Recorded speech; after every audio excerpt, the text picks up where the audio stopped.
Hi. So my name is Janet, and I am from San Francisco, Silicon Valley. And when I was there, I was a part of 3 different startups. One was acquired by eBay and PayPal back when they were one company. One went public, and in the United States, when you go public, you have to file some documentation with the US government called an S1. So all the employees got a miniature version of the S1 in a Lucite cube, which if you ever have a big event like that, I highly recommend that as a gift because it's a great gift. And the third one can best be described by this image here. So if you see me flinch, it will probably be scars left over from that one.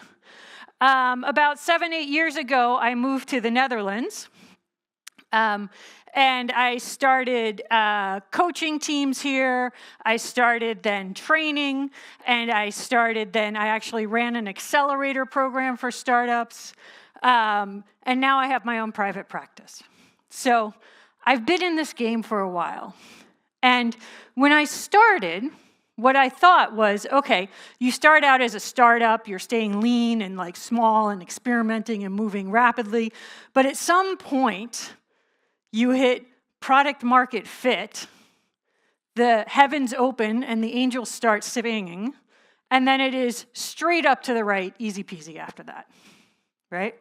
Well, clearly, that is not the case, right? If I take an example here, I have a cohort of startups. There were about 2,000 or 4,000 startups that were venture funded in the United States in 2014. By the Series A, half of them are out of the game. And I have some different reasons why. Maybe they are self-sustaining, they go out of business, they're acquired. And by the time we go down, it continues to go down. Now, we can argue self-sustaining is a very successful model, but however you look at it, this is not a curve that goes up and to the right. So I was a little frustrated by this and saying, well, I've got product market fit, what's going wrong? So I said, okay, let's take a look at some of the companies that have scaled the best. And I would argue that these would be a good sample for companies that have scaled really well. And now these companies are all very different companies.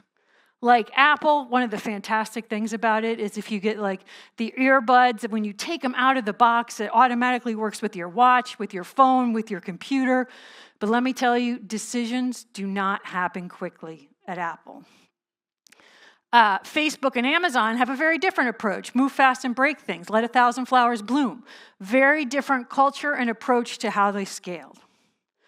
But for all these companies, if you pull back the skin and look at who's inside, there's a similarity between all these people.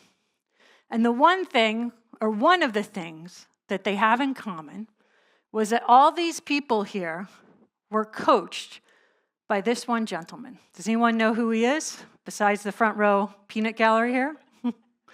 This is Bill Campbell. Eric Schmidt, CEO of Google for about 20 years, wrote a book about him calling him the $1 trillion coach because they thought he created at least $1 trillion worth of value. Now, he's a very media-shy person, or he was. He died in 2016. So a lot of people have never heard of him. But so, for example, at Apple, he worked very closely with Apple, and he eventually joined the board of Apple. And I have a tweet here from Tim Cook saying, Bill Campbell believed in Apple when few people did. We'll miss him, right? He was very involved with Apple being successful.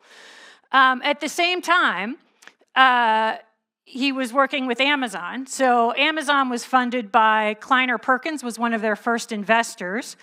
And there's a picture of John Doerr, who led the investment in Amazon with Bill Campbell.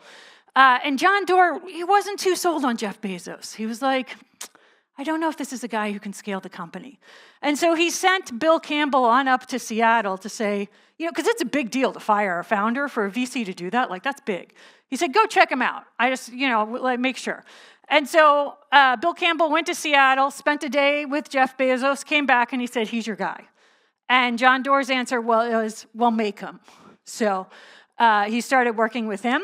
The guys at Google, I have a quote here from Eric Schmidt again. We can say without a doubt that Bill Campbell was one of the people most integral to Google's success. And Google then institutionalized what they were learning from him in the Google Associate Product Manager program. And here are all the people that went through that program. Now, I know you can't read all these names here, but like there's some impressive companies. They went on to do some impressive things after Google. And so the word at Bill Campbell spread throughout Silicon Valley. And that's not the only way it spread, because these were not the only people he coached. He also coached all these people as well. So you can see the CEO of eBay, the CEO of Twitter, venture capitalists who then taught their startups this. And so the word spread. Now, what exactly was he teaching these companies that made him so successful? He's teaching what I'm going to call the product operating model. And this is how Google, Apple, Facebook, Amazon, and now Dropbox, Airbnb, and lots of next generation companies work. So, what is it? It's all based on empowered teams. And we heard a lot about empowerment yesterday in our keynote. And in this model also, it means management determines what problems to solve. Let me take a little bit of a tangent. I'm going to call it a not so irrelevant tangent. And I want to talk about the difference between an outcome, which I'm going to define as a change in human behavior that delivers business results. And by the way, if I can do this with 3 features, that's better than 5 features. Fewer features is better. Versus an output. That's a tangible deliverable from a product. So if I give you some examples, an outcome might be increased customer satisfaction. My output might be a chatbot. My outcome I want is increase my number of leads. My output, buy Facebook ads. My outcome might be, my clicker's being a little sticky, increase customer retention. My output, create a strong onboarding process experience. Or another way to look at this comes from the field of competitive dog racing. Now, in this competition, the outcome that we would like to see is that a dog can run a course surrounded by a lot of tasty distractions and not be distracted. So let's take a look. Here's our first competitor. Let's see how he does. So here's our trainer. She's got several outputs she can use. She has her voice, her hand gestures. Here we go.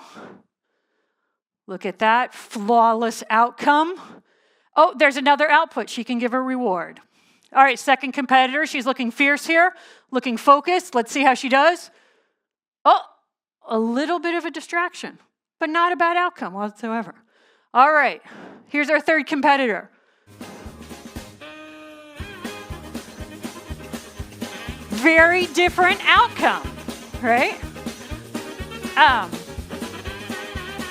Sometimes I feel like this is how it goes with our customers. All right, here comes our trainer to give a little more directed output.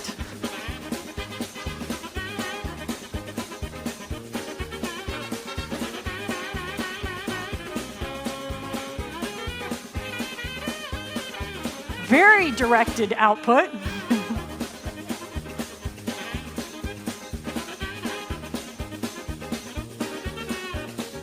All right, so a very different outcome there. Now, if dog competitions were judged based on the amount of output, that third dog would win, right? But in dog competitions, kind of like markets, they don't really care about the amount of output. We only care about the outcome. So, if I go back to my main story here, we have empowered teams. Management is determining what problems to solve. And by that, I mean an outcome. They're not saying the problem that I would like you to solve is I would like a red button on the screen. No. Then we have engineering, design, and product solving these hard problems together. They work together. And the tools they're using, I'm going to call continuous product discovery and continuous product delivery. Now that is very different than how companies traditionally worked.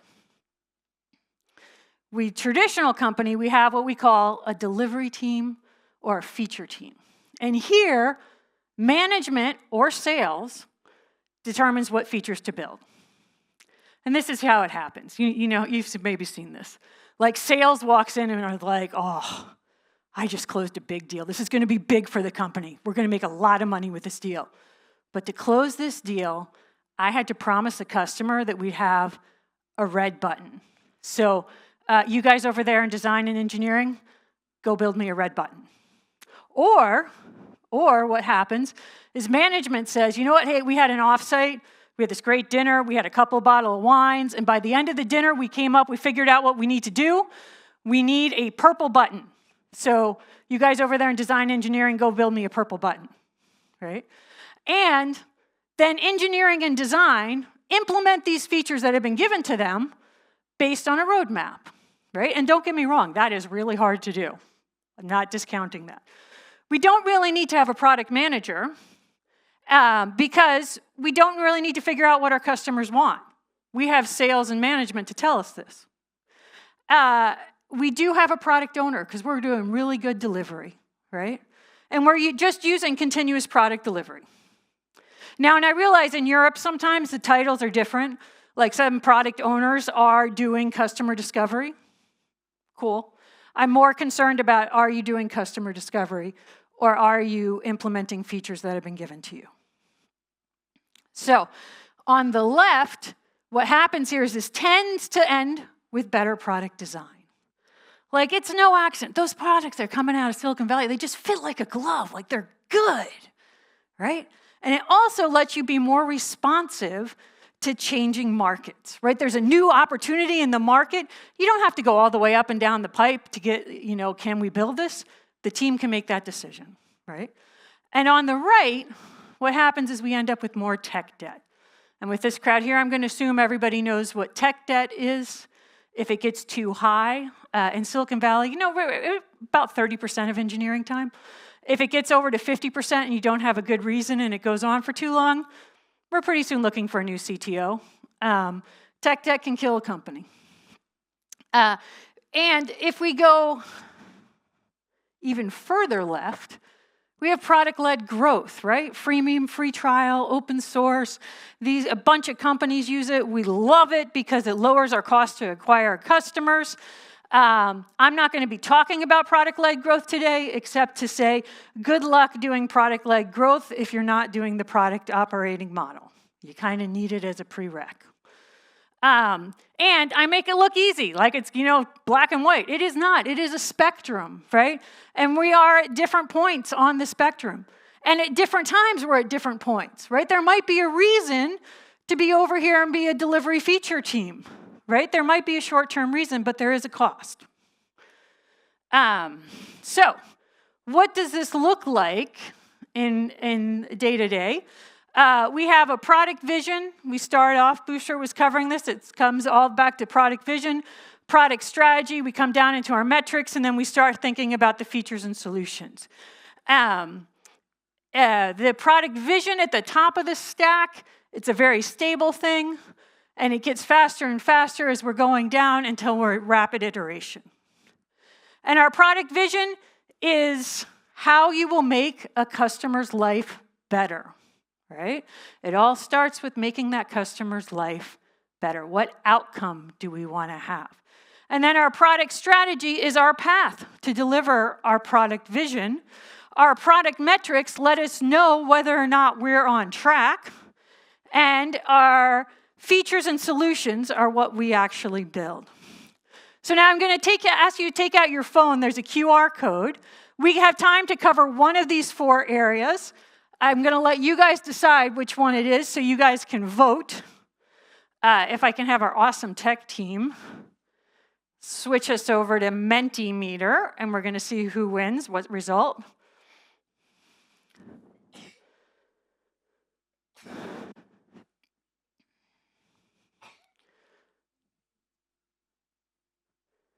Are we switching?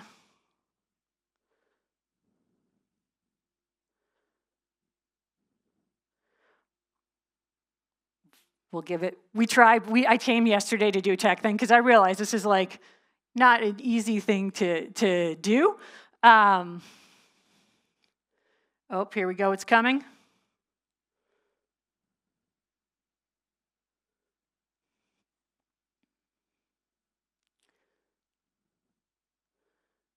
Have folks voted? All right, we've had a tech failure. If we can go back to the presentation, I will let whoever can call it out first decide where we go. Strategy. We go to strategy. Can you take us there? Next slide. You have to click on the next slide. This is like in the category of doing a live demo. You never know. All right, we are there. Product strategy. Nuts, we didn't get the QR code to work. So this is our path to deliver your product vision. So when you go into your office on a Monday morning, there's a long list of potential problems you can solve. And then we apply this product strategy process, and automagically out pops 2 to 4 problems to solve. Because we can't do more than 2 to 4. We like to think we can multitask. We cannot. You need to do just 2 to 4. So what this requires is focus. And now in this photo here, there is a bunch of stuffed animals and one live puppy dog. I want to say, like, can you find the live puppy dog? If you can, call out the color. Gray. Yes. Right there. Oh, if we don't have focus, we end up with this sort of puppy dog that's, all over the map. But what we need to do is have focus. Oh, and the focus means there's a lot of really tempting stuffed animals around that are cute and great, but you have to go and dig through them to get to that one puppy dog that's going to be your leverage point to move you forward, right? You need that. So I have a quote here from Steve Jobs. It says, people think focus means saying yes to the thing you've got to focus on. But that's not what it means at all. It means saying no to the 100 other good ideas there are.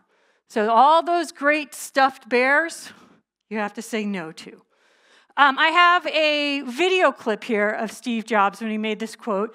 It's back in 1997. Apple's about $7 billion in revenue at this point in time. And he's just canceled a product or feature called OpenDoc, a little thing that they had. And here's one of the questions at the Worldwide Developers Conference about it. Yes. Mr. Jobs, you're a bright and influential man. Here it comes. It's sad and clear that on several counts you've discussed, you don't know what you're talking about. I would like, for example, for you to express in clear terms how, say, Java, in any of its incarnations, addresses the ideas embodied in OpenDoc. And when you're finished with that, perhaps you could tell us what you personally have been doing for the last 7 years.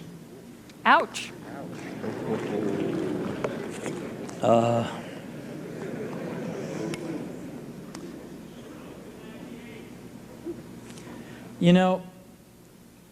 You can please some of the people some of the time, but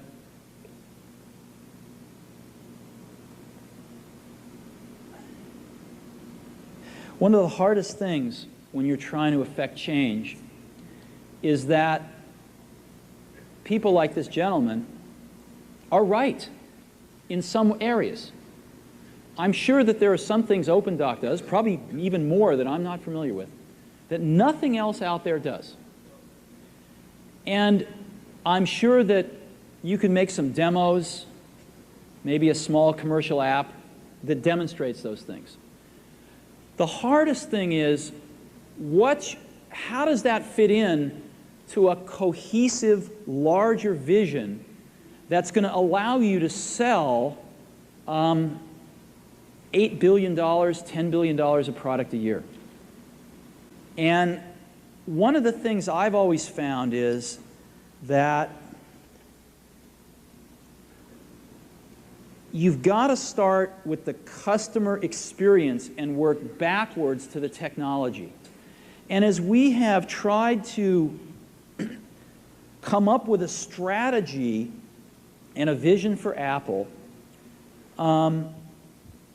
it started with what incredible benefits can we give to the customer? Where can we take the customer And some mistakes will be made, by the way. Some mistakes will be made along the way. That's good, because at least some decisions are being made along the way. And we'll find the mistakes, we'll fix them. So I hope you never have a stakeholder ask you such difficult questions as what have you been doing for the past couple of years. But what I really like about his answer is he brings it all back to our strategy is our pathway to accomplish our vision, which is how can I make a great experience for the customer, right? So we have this long list of potential problems to solve. Strategy is not this auto-magical thing. It is finding our leverage points. It's finding our little puppy dogs that will bring us down to 2 to 4 problems to solve. So it requires a lot of focus, and focus is different than prioritization. Focus is finding our key leverage points. Focus is different than pleasing stakeholders. That often ends up in just, going for the lowest common denominator that we can always all agree on. And so I have 2 examples for you. One, here is the strategy from Netflix at about 2007. They were about $1 billion in revenue at this point in time, not the $33 billion juggernaut that they are today. But they started out, and they did this all on one page. The top, of course, we start with what is our vision, right? Our strategy is our way to accomplish our vision. They also put in what are some of our product principles. And then they chose 4 things. No more. $1 billion company, 4 things. Personalization, instant, margin enhancing, and easy. And they had some tactics and some metrics for each one of them. My second example, if I can go back, yes, is a Dutch company called Momo Medical. They actually joined the Y Combinator Accelerator. And to do so, you have to be a U.S. company, so they did something called the Delaware Flip and picked up a U.S. company as well. They're about 5 years old, Series A funding. The problem they're addressing is twofold. In the U.S., there's what we call the silver tsunami. Ooh, I can somehow learning not to speak. Elder population is doubling. And we have a nursing shortage. There are more nurses, and it's getting worse. More nurses are leaving the field than entering, probably because we pay them less than the frontline worker that gets at McDonald's, and it's a really hard job. So this is the founder, and I had a quote from Menno. He says, "If you have aging parents, you are about to love me." Because they came up with a product, and it's a bed sensor. And it goes underneath a bed at a memory care facility. And it has an app. And it will let the nurse know, hey, someone's in their bed, someone's out of their bed. Because it turns out a lot of their time is spent trying to figure out if people are in their bed or wandering around out of their bed. So when they were thinking about their strategy, they brought it down to one page, and they said, you know what, there's a lot of different places where we can play in. We can be a memory care facility, we can be a nursing home, we can be in a hospital, we can be in a home care, and there's a lot of different products we can work with. We could do a bed sensor, we could do a room sensor, we could do a pendant that they walk around with. Then that would bring us into maybe predictive analytics, right? And they said, you know what, we're focusing. We're gonna go just for the memory care facility bed sensors. They chose that very strategically, right? Because everybody in memory care unit, they kind of have a similar behavior patterns because they have a similar dementia issue. If you go to a nursing home, all of a sudden you have someone who has dementia, someone who has a broken hip, right? Those are 2 very different behavior patterns of what's going on. If you go all the way out to a hospital, now we've got even more things. We've got someone with influenza. Right? And if you go to home care, holy cow, then we're in a wild west of a different environment, right? And with the products, they said, okay, we want to nail bed sensors before we move on to anything else. So we focused. So this is the product operating model. It all flows together. And I have for you, if you want some tips, I've got tips for product leaders and for product managers to be more product-led if you would like to do this. There's just a simple list of tips, so maybe a checklist, some things to think about that you can do. So thank you very much, and have a wonderful rest of conference.